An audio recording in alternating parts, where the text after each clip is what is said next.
दोस्तों good evening.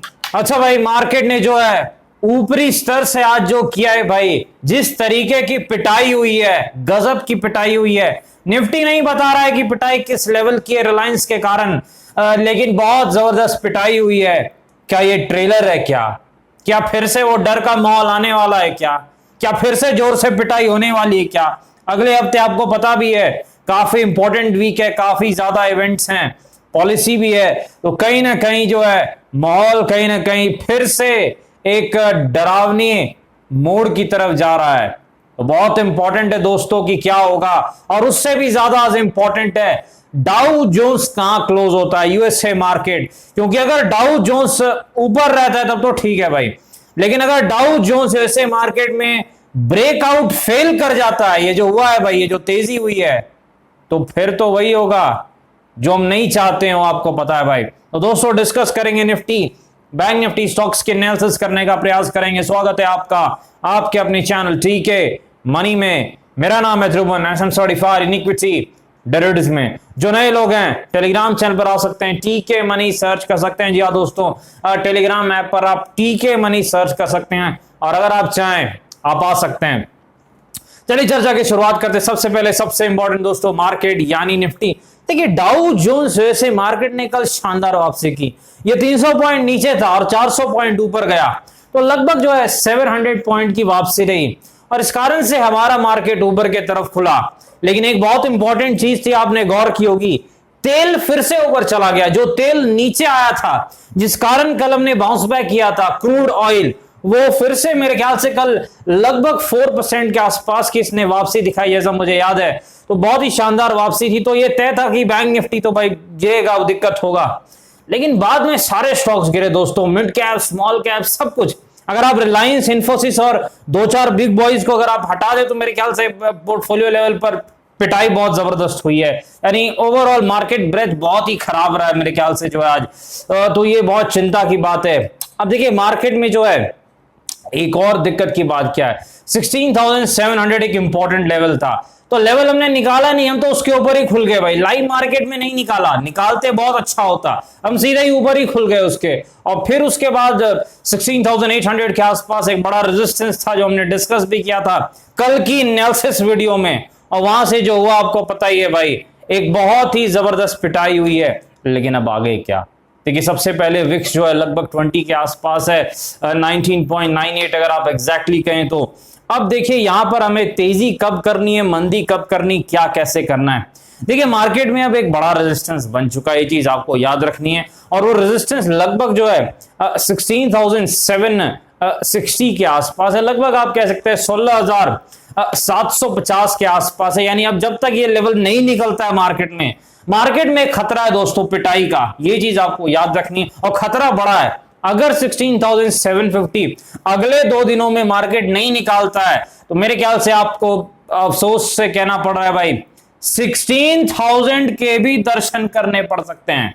याद रखना है भाई, ये चीज बहुत इंपॉर्टेंट है, क्योंकि अगर ये ब्रेकआउट फेल है तो फिर पिटेगा भाई, ये चीज आपको याद रखनी है। तो 16,750 अगर नहीं क्लियर होता है 2 दिनों के अंदर, तो फिर नीचे की तरफ जो है गिरावट के चांसेस जो है बहुत ज्यादा रहेंगे, ये चीज आपको ध्यान में रखनी है। ये चीज काफी ज्यादा इंपॉर्टेंट है। देखिए यहां पर एक चीज आपको और ध्यान में रखनी है कि सपोर्ट क्या है और रेजिस्टेंस क्या है। देखिए यहां पर जो मार्केट में सपोर्ट है, यहां पर इंपॉर्टेंट सपोर्ट जो है लगभग जो है 16,430 के आसपास है, ये चीज आपको याद रखनी है।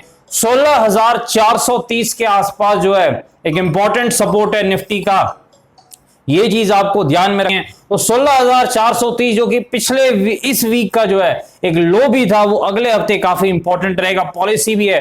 तो मेरे ख्याल से अगर ये लेवल टूटता है, तो सारे जो पुट राइटर्स है वहां पैनिक मचेगा, तेजी वाले बिल्कुल घबरा जाएंगे, और फिर वही होगा जो घबराहट में होता है, ये चीज आपको याद रखनी है। तो मार्केट में तेजी हमें कब करनी है? देखिए तेजी हमें तभी करनी है जब कम से कम निफ्टी जो है 16,650 के ऊपर निकले, 16,650 के ऊपर। यानी ये जो लेवल आपको दिख रहा है 16,650, 16,650, मेरे ख्याल से इसके ऊपर निकले तभी हमें थोड़ा एक रिस्क लेना चाहिए। तेजी का 30 पॉइंट के स्टॉप लॉस के साथ मेरे ख्याल से 50 से 100 पॉइंट का टारगेट आपको रखना चाहिए यहां पर।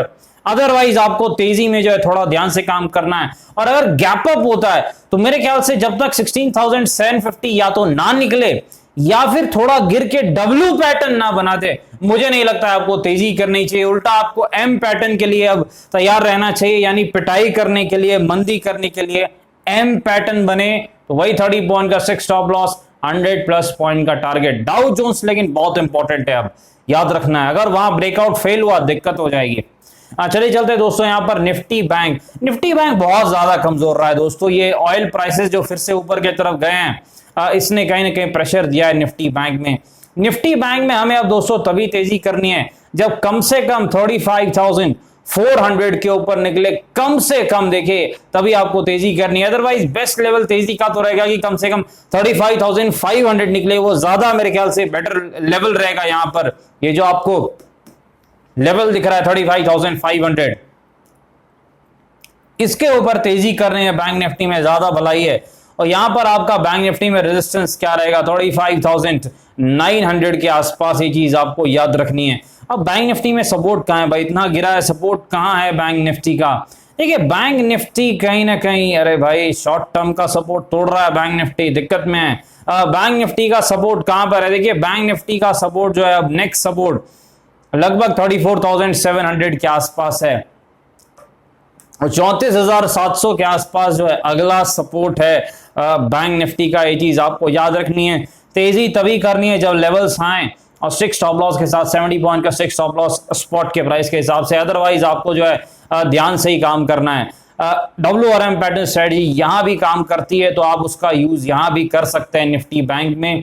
बस 70 पॉइंट का स्टॉप लॉस, 300 पॉइंट का टारगेट। चलिए दोस्तों चलते हैं स्टॉक्स के पास। सबसे पहले JSPL जिंदल स्टील।